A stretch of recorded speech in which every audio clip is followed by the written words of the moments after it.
Hello everyone, आज हम inorganic chemistry का न्यू चैप्टर स्टार्ट करने जा रहे हैं, केमिकल बॉन्डिंग। तो आज का जो हमारा फर्स्ट लेक्चर रहने वाला है वो है लुईस डॉट स्ट्रक्चर। ठीक है। लुईस डॉट स्ट्रक्चर जो है समझना काफी ज्यादा इंपॉर्टेंट है, क्योंकि आगे हमें क्वेश्चन आते हैं शेप एंड ज्योमेट्री के। वो निकालनी तब आएगी जब आपको स्ट्रक्चर बनाना आता हो। ठीक है। तो सबसे पहले हम करेंगे, मैं आपको जो सबसे पहले बताना चाहती हूँ वो मैं आपको सबसे पहले टाइप्स ऑफ बॉन्ड्स के बारे में बताना चाहती हूँ। उसके बाद हम लुईस डॉट स्ट्रक्चर करेंगे। ठीक है। तो देखो, सबसे पहले बॉन्ड क्या होता है। देखो, केमिकल बॉन्डिंग पढ़ रहे हैं तो सबसे पहले बॉन्ड क्या होता है। बॉन्ड ऐसे नहीं होता है कि दो एटम्स आपस में किसी कोई धागा उनके बीच में लगा है, वो उस धागे से जुड़े हुए हैं, या फिर मतलब हम जैसे वो समझ सकते हैं ना कि बॉन्ड है कुछ ऐसे, दोनों के बीच में कुछ है, उसके थ्रू दो एटम्स आपस में जुड़े हुए हैं। तो बॉन्ड बेसिकली होता क्या है। बॉन्ड होता है force between two atoms. Force between two atoms, दो एटम्स के बीच में, टू एटम्स, दो एटम्स के बीच में जो फोर्स होगा दैट इज बॉन्ड। ठीक है। तो बॉन्ड्स हमारे पास कितने टाइप के होते हैं। एक होता है आयोनिक बॉन्ड। ठीक है। एक आ जाता है कोवेलेंट बॉन्ड। ठीक है, कोवेलेंट बॉन्ड। ओके। और एक आ जाता है कोऑर्डिनेट बॉन्ड। Coordinate bond. ठीक है।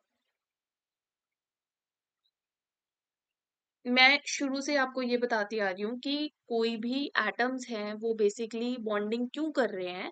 स्टेबिलिटी के लिए, है ना। जैसे हमने इलेक्ट्रॉनिक कॉन्फ़िगरेशन देखी थी स्टार्टिंग में, है ना। जैसे मैंने आपको बताया था कि जो नोबल गैसेस होती है उनकी इलेक्ट्रॉनिक कॉन्फ़िगरेशन स्टेबल होती है। ठीक है। बाकी सारे एटम्स होते हैं उनकी इलेक्ट्रॉनिक कॉन्फ़िगरेशन स्टेबल नहीं होती। किसी को एक इलेक्ट्रॉन लूज करना होता है, किसी को 3 इलेक्ट्रॉन्स चाहिए, किसी को 2 इलेक्ट्रॉन्स चाहिए। तो उस स्टेबिलिटी को अटेन करने के लिए एटम्स जो होते हैं वो बॉन्ड फॉर्मेशन करते हैं। ठीक है। अब जो वो बॉन्ड फॉर्मेशन करते हैं वो बॉन्ड्स हमारे पास किस टाइप के हो सकते हैं। आयनिक बॉन्ड हो सकता है, कोवेलेंट बॉन्ड हो सकता है, या कोऑर्डिनेट बॉन्ड भी हो सकता है। ठीक है। सबसे पहले हम समझेंगे आयोनिक बॉन्ड। ठीक है। आयनिक बॉन्ड में क्या होता है। बेसिकली आयनिक बॉन्ड में कंप्लीट ट्रांसफर होती है इलेक्ट्रॉन्स की। ठीक है। तो पहले मैं ऐसे लिख लेती हूँ, आयनिक बॉन्ड। ठीक है। और इधर लिख लेती हूँ कोवेलेंट, और यहाँ पे लिख देती हूँ कोऑर्डिनेट। ठीक है, कोऑर्डिनेट। तो देखो, सबसे पहले आयनिक बॉन्ड्स है। ठीक है। आयनिक बॉन्ड्स में बेसिकली क्या होता है। आयनिक बॉन्ड में कंप्लीटली इलेक्ट्रॉन ट्रांसफर हो जाते हैं। ठीक है, कंप्लीटली इलेक्ट्रॉन ट्रांसफर हो जाते हैं। ठीक है। जैसे कि एग्जाम्पल NaCl। ठीक है, NaCl। ठीक है। अब देखो NaCl में देखो, अगर आप सोडियम की इलेक्ट्रॉनिक कॉन्फ़िगरेशन देखोगे क्या होती है। 1s2, 2s2, 2p6 and 3s1। Atomic number कितना होता है सोडियम का, 11। तो इसको अगर नोबल गैस कॉन्फ़िगरेशन करनी हो, अगर इसको स्टेबल होना हो, तो इसको सिर्फ एक इलेक्ट्रॉन को लूज करना होता है। ये तो नियॉन की कॉन्फ़िगरेशन है, इलेक्ट्रॉनिक कॉन्फ़िगरेशन है। इसको स्टेबल होने के लिए सिर्फ एक इलेक्ट्रॉन को लूज करना होता है। ठीक है। दूसरा हमारे पास आ जाता है क्लोरीन, है ना। क्लोरीन का एटॉमिक नंबर कितना होता है, 17। ठीक है। इससे नेक्स्ट नोबल गैस कौन सी होती है, आर्गन। ठीक है। तो इसको आर्गन बनने के लिए एक इलेक्ट्रॉन चाहिए होता है। इसकी इलेक्ट्रॉनिक कॉन्फ़िगरेशन क्या होती है, 1s2, 2s2, 2p6। ठीक है, 3s2, 3p6, सॉरी 3p5। ठीक है, ये होता है ना। ये होती है इसकी इलेक्ट्रॉनिक कॉन्फ़िगरेशन। और अगर इसको आर्गन बनना हो, ठीक है, अगर इसको स्टेबल होना हो, तो इसको सिर्फ एक इलेक्ट्रॉन की जरूरत होती है। तो होता क्या है कि सोडियम क्या करता है, अपना एक इलेक्ट्रॉन लूज कर देता है। ठीक है, सोडियम ने एक इलेक्ट्रॉन को लूज कर दिया और क्लोरीन उस एक इलेक्ट्रॉन को ले लेता है। ठीक है, और Cl- बन जाता है। ठीक है। तो ये क्या यहाँ पे हो क्या रहा है, यहाँ पे कंप्लीटली इलेक्ट्रॉन ट्रांसफर हो रहा है। ठीक है, इसलिए हम क्या बोलेंगे कि जो Na+ और Cl- में फोर्स ऑफ अट्रैक्शन है, या फिर इनके बीच में जो बॉन्ड बन रहा है वो कौन सा है, आयनिक बॉन्ड है। अब आपको कैसे पता चलेगा कि किसके बीच में आयनिक बॉन्ड है। तो आपने ध्यान रखना है कि जो आयनिक बॉन्ड होता है वो किसके बीच में बनता है, वो बनता है मेटल, जहां पे एक मेटल होगा, ठीक है, और एक नॉन मेटल होगा। ठीक है। तो उसके बीच में जो बॉन्ड बनेगा वो बनेगा आयोनिक बॉन्ड। तो आपने ध्यान रखना आयोनिक बॉन्ड मेटल और नॉन मेटल के बीच में बनेगा, ठीक है। सोडियम आपको पता है एस ब्लॉक एलिमेंट है, और एस ब्लॉक एलिमेंट्स तो सबसे ज्यादा हमारे पास एस मेटालिक करेक्टर उनका सबसे ज्यादा होता है, और सबसे ज्यादा रिएक्टिव भी वही होते हैं ना एस ब्लॉक के, क्योंकि उनको एक इलेक्ट्रॉन, ग्रुप वन वालों को एक इलेक्ट्रॉन लूज करना होता है, ग्रुप टू वालों को दो इलेक्ट्रॉन लूज करने होते हैं स्टेबिलिटी के लिए। और क्लोरीन आपको पता है वो हमारे पास पी ब्लॉक में आता है, और पी ब्लॉक में आपको पता है सबसे लास्ट में वो आता है 17th ग्रुप में, और वहां पे सारे नॉन मेटल्स होते हैं, ठीक है। तो बेसिकली क्या है कि यहाँ पे जब भी एक मेटल होगा एक नॉन मेटल होगा, क्योंकि मेटल्स अपनी टेंडेंसी रखते हैं इलेक्ट्रॉन लूज करने की, और जो नॉन मेटल्स होते हैं उनकी इलेक्ट्रोनेगेटिविटी ज्यादा भी होती है, उनको सिर्फ एक मतलब उनको इलेक्ट्रॉन्स चाहिए होते हैं, एक्सेप्ट करने की टेंडेंसी रखते हैं, इसलिए यहाँ पे कंप्लीट ट्रांसफर हो जाता है इलेक्ट्रॉन का, और यहाँ पे जो बॉन्ड बनता है वो कौन सा बॉन्ड बनता है, आयोनिक बॉन्ड, ठीक है, क्लियर है। देखो ये इजी चीज है इसलिए मैं फटाफट बता रही हूँ, ठीक है। उसके बाद आता है देखो कोवलेंट बॉन्ड। कोवलेंट बॉन्ड कैसे बनता है, कोवलेंट बॉन्ड बनता है शेयरिंग ऑफ इलेक्ट्रॉन से, ठीक है। जब इलेक्ट्रॉन्स की क्या होती है, शेयरिंग ऑफ इलेक्ट्रॉन होता है, ठीक है, इलेक्ट्रॉन्स की शेयरिंग होती है। जैसे कि एग्जाम्पल के तौर पे हम समझे CH4 मीथेन का एग्जाम्पल समझते हैं, ठीक है। अब देखो कार्बन के पास 4 इलेक्ट्रॉन होते हैं, ठीक है, और इसको स्टेबल होने के लिए 4 इलेक्ट्रॉन चाहिए होते हैं। देखो इलेक्ट्रॉनिक कॉन्फ़िगरेशन क्या होती है कार्बन की, 1s2, 2s2 एंड 2p2, ठीक है, 6 इलेक्ट्रॉन होते हैं ना इसके पास, 2p2, ठीक है, 6 इलेक्ट्रॉन्स होते हैं इसके पास, 6 इलेक्ट्रॉन्स होते हैं, ठीक है। और नेक्स्ट नोबल गैस नियॉन होती है, तो इसको 4 इलेक्ट्रॉन चाहिए होते हैं। देखो पी में 2 इलेक्ट्रॉन है, 4 और चाहिए तो 6 इलेक्ट्रॉन हो जाएंगे पी में। तो इसको स्टेबिलिटी के लिए कितने चाहिए होते हैं, 4 इलेक्ट्रॉन, तो ये 4 हाइड्रोजन के साथ उनके 4 इलेक्ट्रॉन्स ले लेती है, ठीक है। कार्बन जो है वो 4 इलेक्ट्रॉन्स 4 हाइड्रोजन से ले लेता है, ठीक है, जिसकी वजह से अब इसके अराउंड कितने इलेक्ट्रॉन हो गए, 8 इलेक्ट्रॉन, और इसका ऑक्टेट कंप्लीट हो गया। अब इनके बीच में बॉन्ड कौन सा बनता है, देखो यहाँ पे इलेक्ट्रोनेगेटिविटी डिफरेंस इतना ज्यादा नहीं है, कार्बन की इलेक्ट्रोनेगेटिविटी 2.5 होती है, हाइड्रोजन की इलेक्ट्रोनेगेटिविटी 2.1 होती है, तो इतना ज्यादा इलेक्ट्रोनेगेटिविटी डिफरेंस नहीं है, ठीक है। तो यहाँ पे ऐसा नहीं होगा कि एक अपना इलेक्ट्रॉन कंप्लीटली ट्रांसफर कर देगा या एक लूज कर देगा, ऐसा कुछ नहीं होगा। तो यहाँ पे होगा क्या कि यहाँ पे इनके बीच में शेयरिंग होगी इलेक्ट्रॉन्स की, ठीक है। तो इस तरह का जो बॉन्ड बनता है उसको हम क्या बोलते हैं, कोवलेंट बॉन्ड। अब ये किसके बीच में बनता है, ये बनता है नॉन मेटल के बीच में। देखो कार्बन भी नॉन मेटल है और हाइड्रोजन भी नॉन मेटल है ना, तो नॉन मेटल्स की इलेक्ट्रोनेगेटिविटी ज्यादा ही रहेगी, किसी की कम ज्यादा नहीं होगी, किसी की बहुत कम होगी, किसी की ज्यादा होगी, ठीक है। तो उनके बीच में हमारे पास कौन सा बॉन्ड बनेगा, उनके बीच में बनेगा कोवेलेंट बॉन्ड, ठीक है। तो कोवेलेंट बॉन्ड कब बनेगा, जब इलेक्ट्रॉन्स की शेयरिंग हो रही होगी, दोनों आपस में इलेक्ट्रॉन्स को शेयर कर रहे होंगे, ठीक है। जैसे हाइड्रोजन होता है ना, हाइड्रोजन की इलेक्ट्रॉनिक कॉन्फ़िगरेशन होती है 1s1, ठीक है। हाइड्रोजन के अलावा सारे के सारे अपना ऑक्टेट कंप्लीट करना चाहते हैं, ठीक है, यानी कि उसको 8 इलेक्ट्रॉन करने होते हैं, ठीक है। लुईस डॉट स्ट्रक्चर में अभी सब कुछ बताऊंगी। हाइड्रोजन को सिर्फ अपना ड्यूप्लेट कंप्लीट करना होता है, इसमें सिर्फ एक शेल होती है, एक शेल में वो भी एक ऑर्बिटल है एस ऑर्बिटल, उसमें 2 ही इलेक्ट्रॉन आ सकते हैं, इसको सिर्फ 2 इलेक्ट्रॉन, एक इलेक्ट्रॉन और चाहिए होता है, इसलिए ये अपना ड्यूप्लेट कंप्लीट करता है। क्या कंप्लीट करना चाहता है, ये ड्यूप्लेट, ठीक है। उसके बाद देखो नेक्स्ट आता है कोऑर्डिनेट बॉन्ड, ठीक है।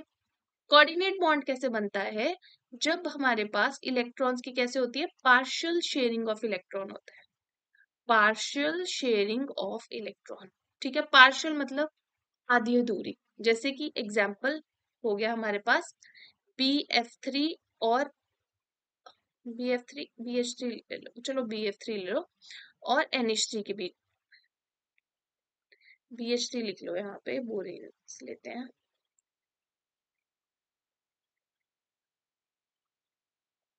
जैसे कि हो गया BH3 और NH3 के बीच में बॉन्डिंग होगी, ठीक है।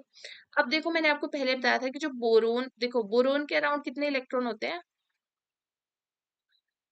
बोरोन का एटॉमिक नंबर होता है 5, ठीक है। कितने इलेक्ट्रॉन्स हुए इसमें, इसकी इलेक्ट्रॉनिक कॉन्फ़िगरेशन देखे तो 1s2 2s2 एंड 2p1, कितने इलेक्ट्रॉन चाहिए इसको, 4 इलेक्ट्रॉन, ठीक है। चार चार नहीं सॉरी, इसको कितने इलेक्ट्रॉन चाहिए, 5 इलेक्ट्रॉन चाहिए, ठीक है। अब होता क्या है, ये 2s है, ये 2p है, ठीक है। s से एक इलेक्ट्रॉन एक्साइट हुआ इधर गया, ठीक है। 3 हाइड्रोजन के साथ अगर बॉन्ड बना, तो ऐसे 3 हाइड्रोजन के साथ बॉन्ड बन गया, ठीक है। तो कितने इलेक्ट्रॉन्स इसके अराउंड हो गए, देखो बोरोन है, इसने 3 हाइड्रोजन के साथ बॉन्ड बनाया, ठीक है। अब बोरोन के अराउंड कितने इलेक्ट्रॉन हो गए, देखो बोरोन के अराउंड 6 इलेक्ट्रॉन हो गए। अभी भी इसका ऑक्टेट कंप्लीट नहीं है और इसकी एक ऑर्बिटल खाली पड़ी है। ठीक है, तो बाहर से ऐसा लिगेंड जैसे कि अमोनिया हो गया, ठीक है, अमोनिया के पास क्या है, एक लोन पेयर है। ये लोन पेयर किस में डाल सकता है, इसके वेकेंट ऑर्बिटल में।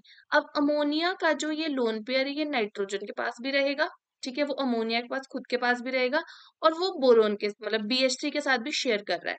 ठीक है, तो इस तरह का जो बॉन्ड होता है जहां पे इलेक्ट्रॉन्स पार्शियली शेयर कर रहे हैं, सिर्फ अमोनिया शेयर कर रहा है इलेक्ट्रॉन्स BH3 के साथ, BH3 को इलेक्ट्रॉन्स नहीं कर रहा अमोनिया के साथ शेयर, इस तरह का जो बॉन्ड होता है इसको हम बोलते हैं कोऑर्डिनेट बॉन्ड। ठीक है, तो यहाँ पे मैंने बताया था आपको, यहाँ पे एसिड बेस एडक्ट बनता है ना।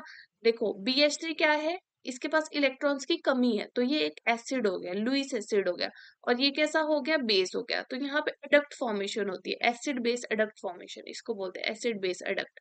ठीक है, तो ये होता है हमारे पास कैसा, कोऑर्डिनेट बॉन्ड। तो आप याद रख सकते हो, आयनिक बॉन्ड होता है जहां पे इलेक्ट्रॉन्स कंप्लीटली शेयर हो जाते हैं, कोवेलेंट बॉन्ड होते हैं जहां पे इलेक्ट्रॉन्स कैसे होते हैं, इलेक्ट्रॉन्स की शेयरिंग होती है। ठीक है, और हमारे पास क्या होता है, कोऑर्डिनेट बॉन्ड होता है जहां पे सिर्फ एक शेयर करता है अपने इलेक्ट्रॉन्स, लेकिन वो खुद के पास भी रखता है, तो इसको हम बोलते हैं कोऑर्डिनेट बॉन्ड। क्लियर है। उसके बाद देखो उसके बाद देखो नेक्स्ट हम समझेंगे लुईस स्ट्रॉस स्ट्रक्चर। ठीक है,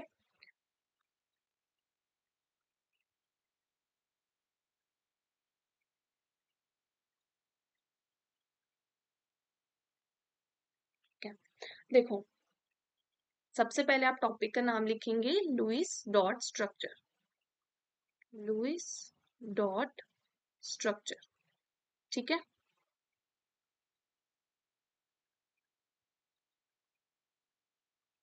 अब देखो लुईस डॉट स्ट्रक्चर सबसे पहले हमारे पास आती है, देखो Lewis octet theory, Lewis octet theory. ठीक है, देखो लुईस ऑक्टेट जो थ्योरी होती है ये क्या बोलती है कि every element every element undergoes, देखो मैं ना आपको सारे पॉइंट्स लिखवाऊंगी, रूल्स लिखवाऊंगी कि आपको किस तरह से डॉट स्ट्रक्चर बनाना है, बस आप इसको ऐसे पेशेंटली आपको पूरी वीडियो देखनी है। ठीक है, every element undergoes bond formation, bond formation to complete, to complete its octet. ठीक है, कि क्या होता है कि हर एक एलिमेंट हमारे पास क्या करता है, इस तरह से बॉन्ड फॉर्मेशन करता है कि वो अपने ऑक्टेट को कंप्लीट करता है।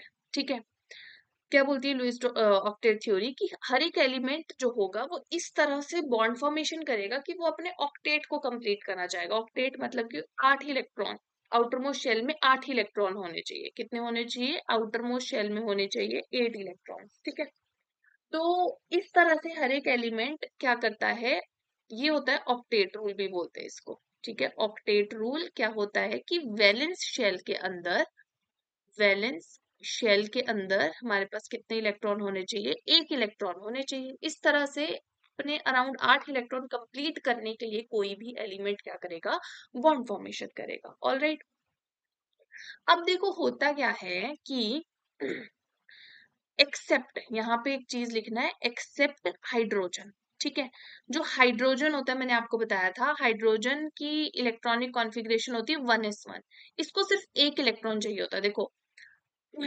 सभी को अपनी शेल्स में इलेक्ट्रॉन कंप्लीट करने हैं जितने मैक्सिमम आ सकते हैं, तो हाइड्रोजन के अंदर सिर्फ एक शेल होती है, एक शेल के अंदर सिर्फ एक ऑर्बिटल होता है एस ऑर्बिटल, और एस ऑर्बिटल के अंदर सिर्फ 2 इलेक्ट्रॉन आ सकते हैं। ठीक है, तो बेसिकली इसको कितना इलेक्ट्रॉन चाहिए होता है, सिर्फ 1 इलेक्ट्रॉन, तो हाइड्रोजन हमेशा अपना ड्यूप्लेट कंप्लीट करता है, ड्यूप्लेट। बाकी सारे सबको कितने इलेक्ट्रॉन चाहिए अपने वैलेंस शेल में, 8 इलेक्ट्रॉन, हाइड्रोजन को कितने चाहिए, सिर्फ 2 इलेक्ट्रॉन। क्लियर है। अब देखो नेक्स्ट जो आपको चीज यहाँ पे ध्यान रखनी है वो लिखेंगे आप रूल्स। ठीक है, इसके लिए आप क्या करेंगे, नेक्स्ट रूल्स। ठीक है, तो सबसे पहले रूल्स किसके लिए लिखेंगे आप, रूल्स फॉर सेलेक्टिंग, यहाँ लिख लो rules for selecting selecting central atom, ठीक है, सेंट्रल एटम। अब मैं सेंट्रल एटम को ना Ca लिखूंगी, Ca, ठीक है, सेंट्रल एटम होगा Ca, ठीक है। तो आपने अब क्या है कि आपको ना सेंट्रल एटम कैसे सिलेक्ट करना है, जैसे मैंने आपको बोलती हूँ CO3 2-, ठीक है। तो इसमें आपने ऑक्टेट रूल लगाना है। ऑक्टेट रूल लगाने के लिए मतलब लुईस डॉट स्ट्रक्चर आपने बेसिकली इसका बनाना है। उसके लिए आपको सबसे पहले क्या डिसाइड करना पड़ेगा, इसका सेंट्रल एटम। तो सेंट्रल एटम देखो यहाँ पे क्या है, 3 ऑक्सीजन है, 1 कार्बन है। अब इसमें से कैसे डिसाइड करोगे कौन सा सेंट्रल एटम होगा, उसके लिए आपको रूल्स ध्यान रखने हैं। सबसे पहले तो देखो क्या है कि कौन सा होगा लीस्ट इलेक्ट्रोनेगेटिव। देखो इलेक्ट्रोनेगेटिविटी की बात करें, मैंने आपको याद करवाया था फोन कलीबर, ठीक है, फोन कलीबर, ठीक है, कि जो हमारे पास फ्लोरीन की इलेक्ट्रोनेगेटिविटी होती है, आयोडीन सॉरी ऑक्सीजन की होती है, फिर नाइट्रोजन की, फिर क्लोरीन की, फिर ब्रोमीन की, इस तरह से, और आयोडीन की सबसे कम होती है, ठीक है। तो ये आपको याद रखना था, ठीक है। तो जिसकी इलेक्ट्रोनेगेटिविटी क्या होगी, और आपको ट्रेंड्स पूरे करवाए हैं पीरियोडिक टेबल में किस तरह से रहते हैं इलेक्ट्रोनेगेटिविटी के ट्रेंड्स, ठीक है। तो जो सबसे लीस्ट इलेक्ट्रोनेगेटिव होगा, ठीक है, उसको आपने सेंट्रल एटम बनाना है। अब देखो ऑक्सीजन और कार्बन की इलेक्ट्रोनेगेटिविटी तो काफी कम होती है, यानी कि ऑक्सीजन की इलेक्ट्रोनेगेटिविटी क्या हुई हमारे पास, ज्यादा हुई, ऑक्सीजन तो काफी ज्यादा होती है। तो लीस्ट इलेक्ट्रोनेगेटिविटी का कार्बन हो गया, यानी कि कार्बन क्या हो गया, हो जाएगा इसमें सेंट्रल एटम। अगर इलेक्ट्रोनेगेटिविटी से नहीं निकाल पा रहे हो तो आपने और क्या देख सकते हो, आप देख सकते हो लार्जेस्ट साइज, ठीक है, लार्जेस्ट साइज, ठीक है। लीस्ट इलेक्ट्रोनेगेटिव देखना है सबसे पहले तो आपको, अगर इससे नहीं निकाल पा रहे हो तो लार्जेस्ट साइज के ऊपर जाना है। इससे भी नहीं निकाल पा रहे हो तो आपने एटॉमिक नंबर पे जाना है, ठीक है। एटॉमिक नंबर क्या होना चाहिए, जिसका हाईएस्ट होगा। क्या देखना है, सबसे पहले आपने इलेक्ट्रोनेगेटिव देखना है, इलेक्ट्रोनेगेटिविटी से नहीं निकाल पा रहे हो कि कौन सा सेंट्रल एटम आ रहा है, फिर आपने साइज देखना है किसका बड़ा है, उसको सेंट्रल एटम निकालना है। उसके बाद आपने क्या करना है, उसके बाद आपने एटॉमिक नंबर जिसका हाईएस्ट होगा उसको इलेक्ट्रॉन, उसको सेंट्रल एटम मानना है, ठीक है। उसके बाद देखो, उसके बाद देखो क्या होगा, उसके बाद देखो क्या होगा, एक और चीज आपने पॉइंट ध्यान रखनी है कि जो हाइड्रोजन और फ्लोरीन है वो कभी भी सेंट्रल एटम नहीं होंगे। Hydrogen and fluorine can never be central atom, C है, ठीक है, कि जो हाइड्रोजन और फ्लोरीन होंगे वो सेंट्रल एटम कभी भी नहीं होंगे, ठीक है। उसके बाद क्या याद रखना है कि सेंट्रल एटम कौन कौन से हो सकते हैं, oxygen, sulphur, nitrogen, phosphorus, carbon, silicon, ठीक है, और क्लोरीन, ब्रोमीन, आयोडीन, ये सब आपको दिखेंगे कि ये सेंट्रल एटम आपको दिखेंगे। मतलब जो भी आपको एग्जाम में भी मॉलिक्यूल्स दिखते हैं उनमें आपको ये सेंट्रल एटम्स दिखेंगे, ठीक है। हाइड्रोजन फ्लोरीन कभी भी सेंट्रल एटम नहीं होंगे, ठीक है। और सेंट्रल एटम कौन होगा, जो इलेक्ट्रोनेगेटिव सबसे कम होगा। अगर ये पॉइंट नहीं निकल रहा है तो सेकंड आएगा लार्जेस्ट साइज, और फिर आएगा एटॉमिक नंबर जिसका हाईएस्ट होगा, ठीक है। उसके बाद देखो क्या है कि जो हमेशा याद रखना है आपने कि जो ऑक्टेट होगा of corner atoms, corner atom must be completed, ठीक है।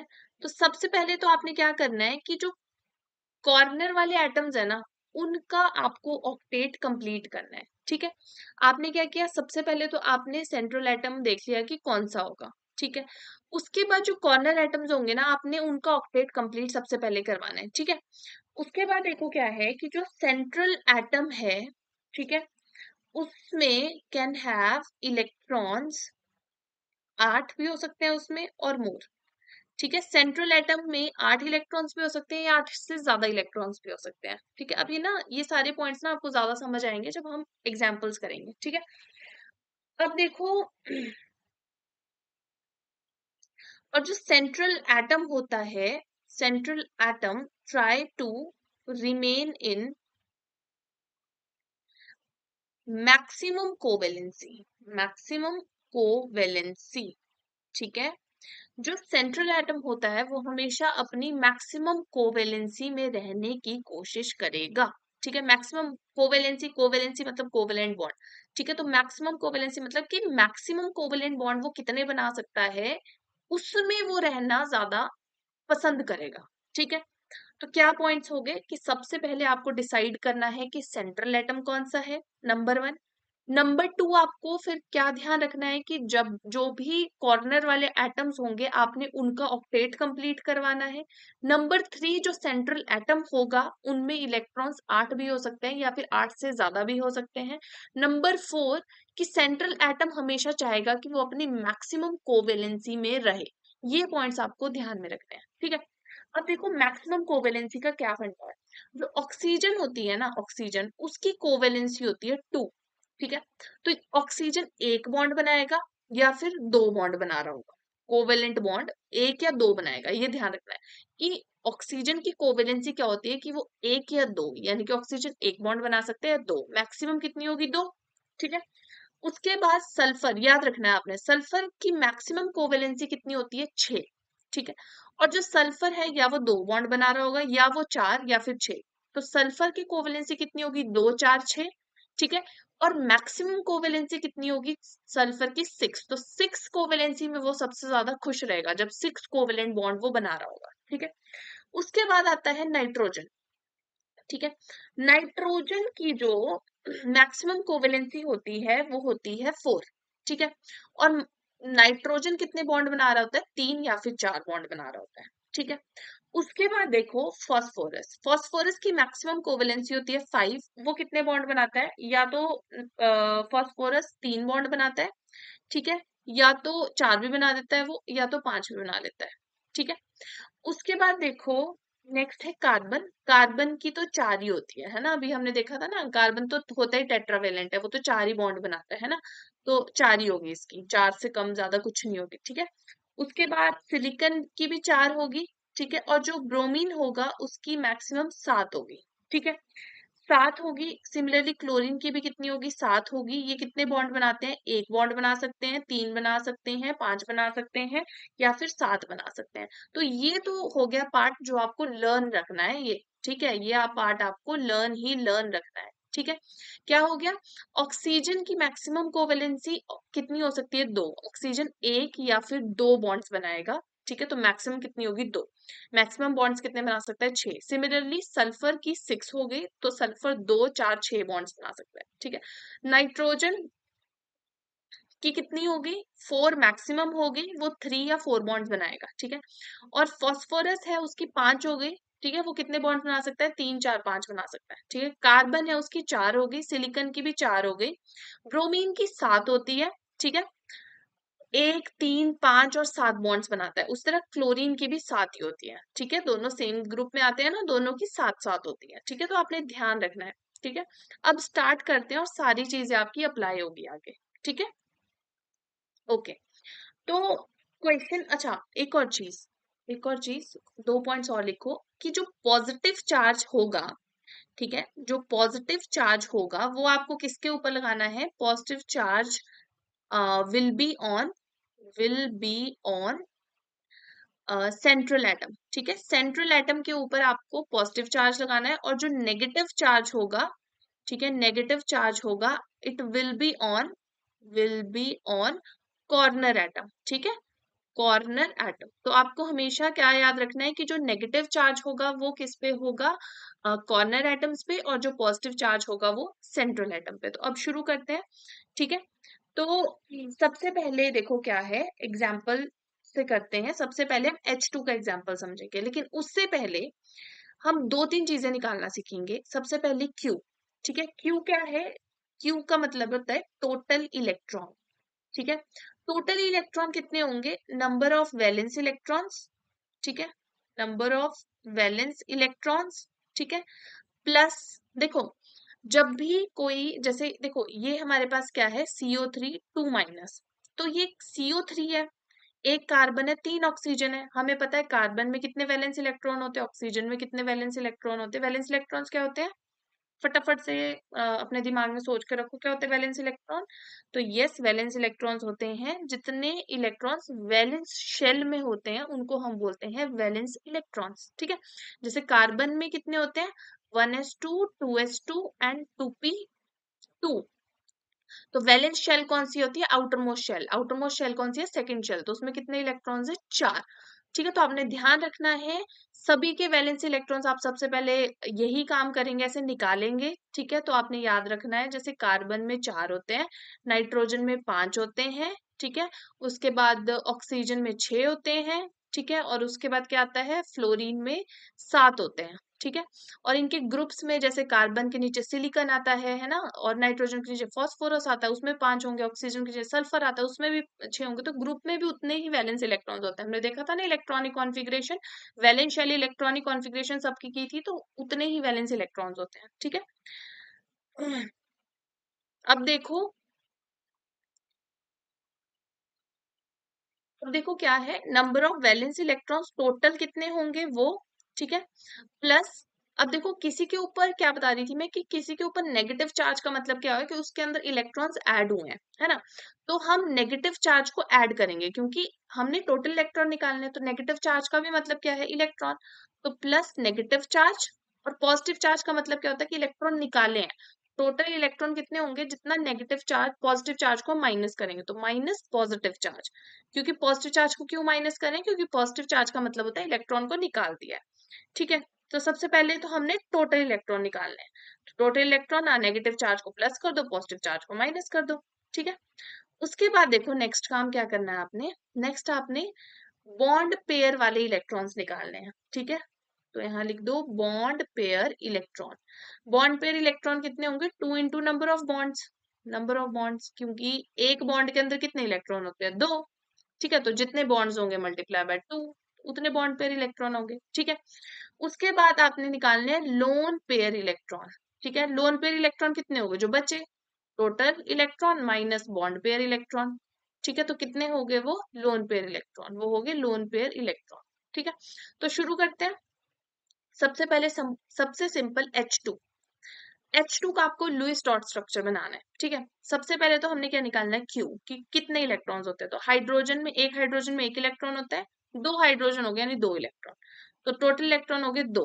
ठीक है, उसके बाद देखो क्या है, इस पर कोई पॉजिटिव नेगेटिव चार्ज नहीं है। ठीक है, उसके बाद आपको निकालने बॉन्ड पेयर इलेक्ट्रॉन। तो सबसे पहले आपको दोनों हाइड्रोजन के बीच में एक बॉन्ड बनाना है। आपको पता है एक बॉन्ड के अंदर 2 इलेक्ट्रॉन होते हैं, यानी कि बॉन्ड पेयर इलेक्ट्रॉन भी कितने हो गए, 2। ठीक है, बॉन्ड पेयर इलेक्ट्रॉन भी हो गए 2। लोन पेयर इलेक्ट्रॉन कितने हुए, 0, 2 माइनस 2 0, यानी कि इसके ऊपर कोई लोन पेयर नहीं, यानी इसका लुईस डॉट स्ट्रक्चर सिर्फ यही है, इसके ऊपर कोई लोन पेयर नहीं है। ठीक है, ओके। देखो होता क्या है कि जो ये लोन पेयर इलेक्ट्रॉन्स हैं, ठीक है, अब जो ये लोन पेयर इलेक्ट्रॉन्स हैं, या तो वो लोन पेयर ही रहेंगे, या वो लोन पेयर इलेक्ट्रॉन यूज होंगे डबल बॉन्ड या फिर ट्रिपल बॉन्ड बनाने में, मतलब मल्टीपल बॉन्ड्स बनाने में अकॉर्डिंगली। ठीक है, अब ना सारी जो एक्स्ट्रा चीजें आ रही है ना, वो हम अब एग्जाम्पल से ही समझेंगे। ठीक है, नहीं तो ऐसे आप कंफ्यूज हो जाओगे, सब कुछ मैं आपको स्टार्टिंग में बताऊंगी। अब सेकंड एग्जाम्पल से समझते हैं। सेकंड एग्जाम्पल है जैसे O2। ठीक है, O2 का आपको बनाना है। तो O2 में सबसे पहले वैलेंस इलेक्ट्रॉन्स कितने हैं? एक ऑक्सीजन में कितने वैलेंस इलेक्ट्रॉन होते हैं, 6। ठीक है, तो 2 में कितने हो गए, 12, 6 2 12, तो 12 वैलेंस इलेक्ट्रॉन्स हो गए। ओके, अब इनका बना दो बॉन्ड। तो यानी कि जो बॉन्ड पेयर इलेक्ट्रॉन्स है वो कितने हो गए, कितने बॉन्ड के अंदर एक बॉन्ड है ना, 2 इलेक्ट्रॉन्स हो गए, है ना। यानी कि लोन पेयर इलेक्ट्रॉन कितने हो गए, 12 माइनस 2, कितने हो गए, 10। अब देखो 10 इलेक्ट्रॉन्स है। ठीक है, 10 इलेक्ट्रॉन्स हैं, तो इन 10 इलेक्ट्रॉन्स को बना दो इनके ऊपर। देखो 1 2 3 4, मैंने क्या बोला था आपको, देखो यहाँ पे तो सेंट्रल एटम चूज करने की कोई जरूरत ही थी क्योंकि सेम एटम्स है। ठीक है, आपको क्या करना है, जो साइड एटम्स है सबसे पहले उनका ऑक्टेट कंप्लीट करना है। मैंने आपको ये पॉइंट बताया था कि सबसे पहले आपको सेंट्रल एटम चूज करना है। ठीक है, सेंट्रल एटम तो कोई है नहीं है। ठीक है, तो अब इन साइड एटम्स का क्या करो, ऑक्टेट कंप्लीट करो। यही तो बोलता है लुईस, मतलब हमारे पास जो लुईस ऑक्टेट थ्योरी हो, यही तो बोलती है कि एटम्स अपना ऑक्टेट कंप्लीट करना चाहते हैं। अब जो ये लोन पेयर इलेक्ट्रॉन्स है, बॉन्ड तो बना लिए इन दोनों ने आपस में, अब बचे हुए इलेक्ट्रॉन्स क्या करेंगे, वो चाहेंगे कि हम अपना ऑक्टेट कंप्लीट करें। अब टोटल कितने, 10 इलेक्ट्रॉन बचे हैं। ठीक है, तो हमने 6 इलेक्ट्रॉन्स यहाँ लगा दिए, 1 2 3 4 5 6, 6 इलेक्ट्रॉन्स यहाँ लगा दिए, बचे कितने, 4, 4 इलेक्ट्रॉन यहाँ लगा दो। अब काउंट करो क्या इनका ऑक्टेट कंप्लीट है, तो देखो इस ऑक्सीजन के अराउंड देखो कितने इलेक्ट्रॉन है, 6 तो ये हो गए, 7 8, तो इसमें तो 8 इलेक्ट्रॉन है। अब इस ऑक्सीजन पे देखो कितने इलेक्ट्रॉन है, 1 2 3 4 5 6, इस पे 6 इलेक्ट्रॉन्स है। ये बॉन्ड के इलेक्ट्रॉन तो दोनों के साथ शेयर हो रहे हैं ना, तो 2 इलेक्ट्रॉन्स तो दोनों में काउंट करेंगे बॉन्ड वाले इलेक्ट्रॉन्स को। ठीक है, तो इस पे 6 इलेक्ट्रॉन्स है, इस पे 8 इलेक्ट्रॉन्स है, तो इसका तो हुआ ही नहीं ऑक्टेट कंप्लीट, इसका तो हो गया ऑक्टेट कंप्लीट, इसका हुआ नहीं। तो होगा क्या कि ये वाला बॉन्ड, मैंने क्या बोला था कि जो ये लोन पेयर होते हैं, या तो वो लोन पेयर रहते हैं या फिर हम उनका कुछ बॉन्ड बना देते हैं ताकि ऑक्टेट कंप्लीट हो सके। तो ये जो लोन पेयर है ये यूज हो जाएंगे यहाँ पे बॉन्ड बनाने में ऐसे। तो कैसे बनेगा, ये ऑक्सीजन है, अभी जो ये वाला लोन पेयर था इसका एक बॉन्ड बन जाएगा। अब इस इन दोनों इलेक्ट्रॉन को ये दोनों ऑक्सीजन शेयर करेंगे आपस में। ठीक है, अब कितने बचे लोन पेयर, 1 2 3 4, और इसके अराउंड भी 1 2 3 4। अब कम, अब जरा काउंट करो कितने इलेक्ट्रॉन्स है इसके अराउंड। ऑक्सीजन के अराउंड देखो कितने इलेक्ट्रॉन्स है, 1 2 3 4 5 6 7 8, हो गए इसके 8 इलेक्ट्रॉन। अब इसके देखो 1 2 3 4 5 6 7 8, इसमें भी कितने हो गए, 8 इलेक्ट्रॉन, यानी कि दोनों का ऑक्टेट कंप्लीट, यानी कि ये इसका क्या है, लुईस डॉट स्ट्रक्चर। तो लुईस डॉट स्ट्रक्चर निकालना सीख रहे हैं, शेप एंड ज्योमेट्री भी सीखेंगे, वेस्पर थ्योरी करेंगे, VSEPR थ्योरी करेंगे, उसमें सीखेंगे। ठीक है, उसके बाद देखो थर्ड करते हैं H3O+। ठीक है, अब H3O+ करें, सबसे पहला काम क्या करोगे आप, टोटल वैलेंस इलेक्ट्रॉन निकालोगे। ऑक्सीजन में कितने वैलेंस इलेक्ट्रॉन होते हैं, 6। ठीक है, प्लस हाइड्रोजन की एक हाइड्रोजन में एक इलेक्ट्रॉन होता है, 3 हाइड्रोजन यानी 3 इलेक्ट्रॉन हाइड्रोजन के हो गए। ठीक है, पॉजिटिव चार्ज यानी कि इसमें एक पॉजिटिव चार्ज यानी एक इलेक्ट्रॉन निकाल दिया, यानी कि -1 हो जाएगा यहाँ पे। ठीक है, क्या जाएगा, 6 + 3 कितना होता है, 9 - 1 यानी 8 इलेक्ट्रॉन्स। ठीक है, अब देखो ऑक्सीजन है, 3 हाइड्रोजन है, बना दो ऐसे 3 देखो सबसे पहले तो देखो इनमें से जिसकी अब देखो क्या है कि यहाँ पे मैंने क्या बोला था, जो सबसे लीस्ट इलेक्ट्रोनेगेटिव होता है वो हमने लेना होता है सेंट्रल एटम। लेकिन मैंने आपको बोला था हाइड्रोजन और फ्लोरीन कभी भी नहीं होंगे। ठीक है, देखो यहाँ पे आप देखोगे कि हाइड्रोजन इलेक्ट्रोनेगेटिव कम है, लेकिन हाइड्रोजन कभी भी सेंट्रल एटम नहीं होगा, तो बचा ऑक्सीजन, वही होगा सेंट्रल एटम। ठीक है, तो ये ठीक है।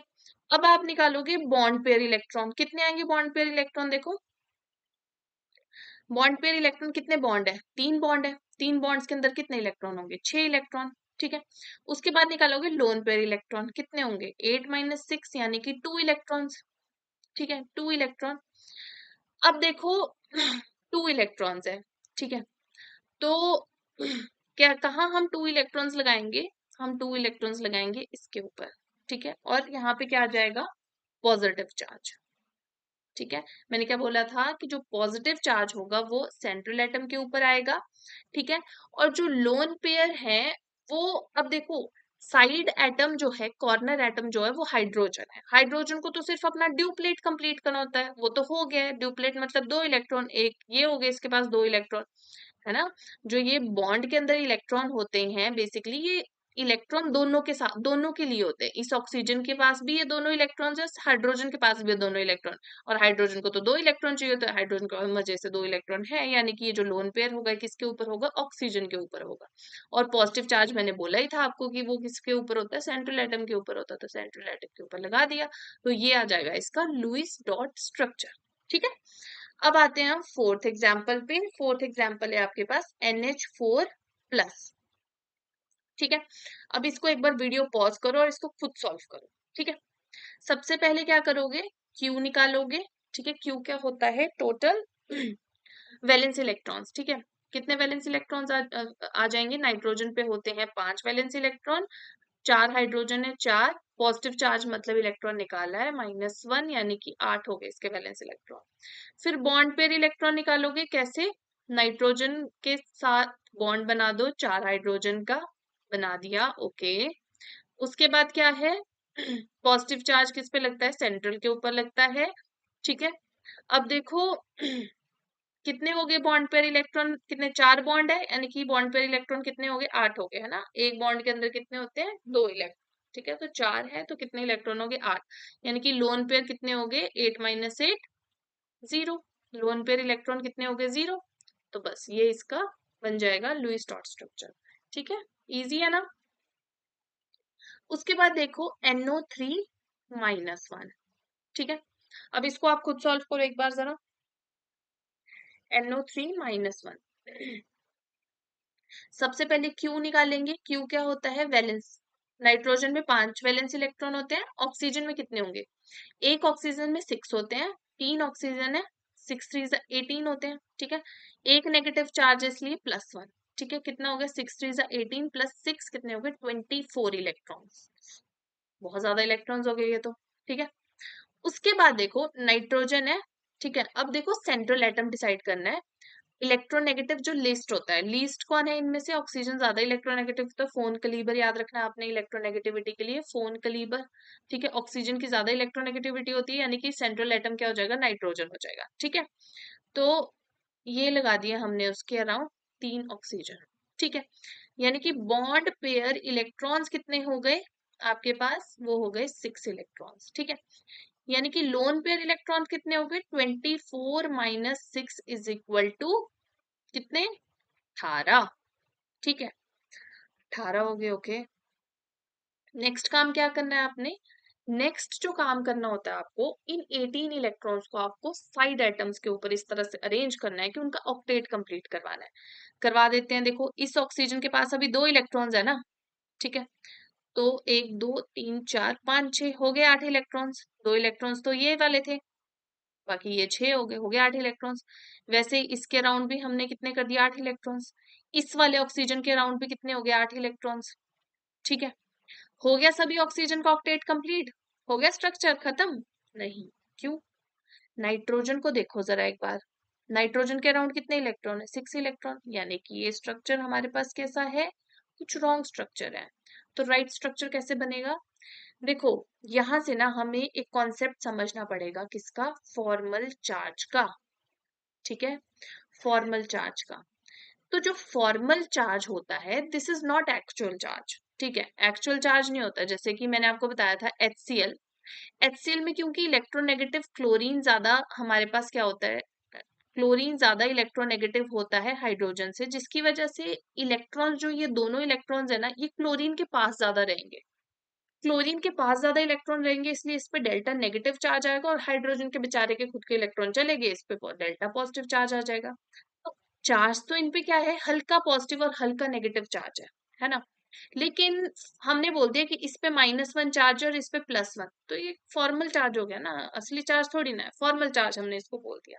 तो फॉर्मल चार्ज अगर हमने किसी भी एटम के ऊपर निकालना है, formal charge on any atom, ठीक है, वो आप कैसे निकालेंगे? देखो अभी तक तो हम इजी इजी स्ट्रक्चर कर रहे थे, बन गया ऐसे ही बिना फॉर्मल चार्ज निकाले। बट ऐसे स्ट्रक्चर्स में आपको फॉर्मल चार्ज निकालना पड़ता है। अब ये फॉर्मल चार्ज वाला फॉर्मूला आप इससे पहले वाले स्ट्रक्चर्स में भी नहीं लगा सकते हैं। और फॉर्मल चार्ज किसी एटम के ऊपर निकालना होता है, तो जो फॉर्मल चार्ज का फॉर्मूला होता है वो होता है वैलेंस इलेक्ट्रॉन उस एटम में कितने हैं, ठीक है। वैलेंस इलेक्ट्रॉन माइनस जो उसके लोन पेयर वाले इलेक्ट्रॉन्स होंगे, ठीक है। माइनस लोन पेयर इलेक्ट्रॉन, ठीक है, माइनस बॉन्ड पेयर वाले जो इलेक्ट्रॉन होंगे डिवाइडेड बाय 2, ठीक है। अब इसको नाम दे देते हैं, ये है 1 ऑक्सीजन, ठीक है। और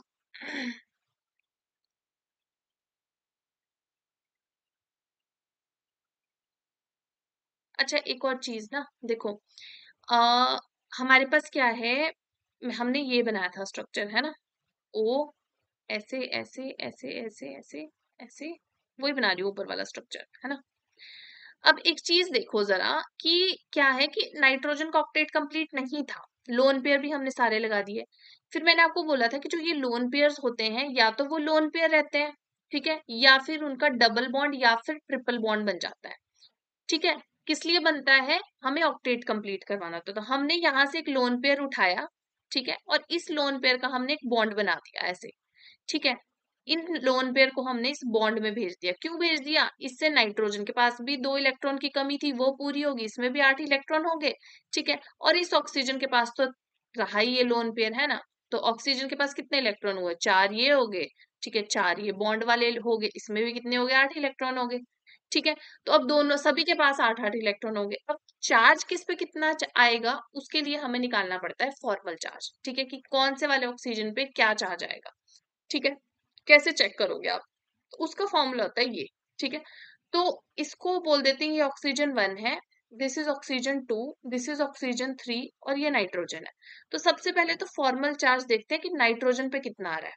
ठीक है, फॉर्मल चार्ज नाइट्रोजन पे कितना होगा? सबसे पहले तो वैलेंस इलेक्ट्रॉन कितने होते हैं नाइट्रोजन पे? 5 होते हैं, है ना, माइनस लोन पेयर तो इस पे कोई दिख नहीं रहा है हमें, तो 0 लोन पेयर हो गए, माइनस बॉन्ड पेयर कितने हैं इसके अंदर?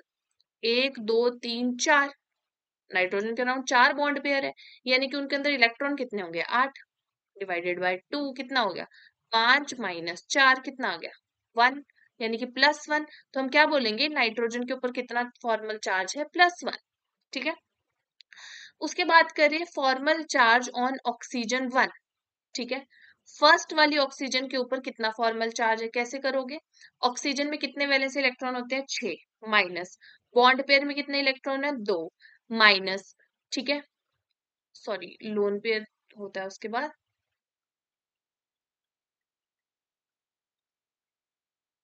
ऑक्सीजन के पास लोन पेयर इलेक्ट्रॉन्स कितने हैं? देखो 1 2 3 4 5 6, 6 है, माइनस बॉन्ड पेयर कितने हैं इसमें?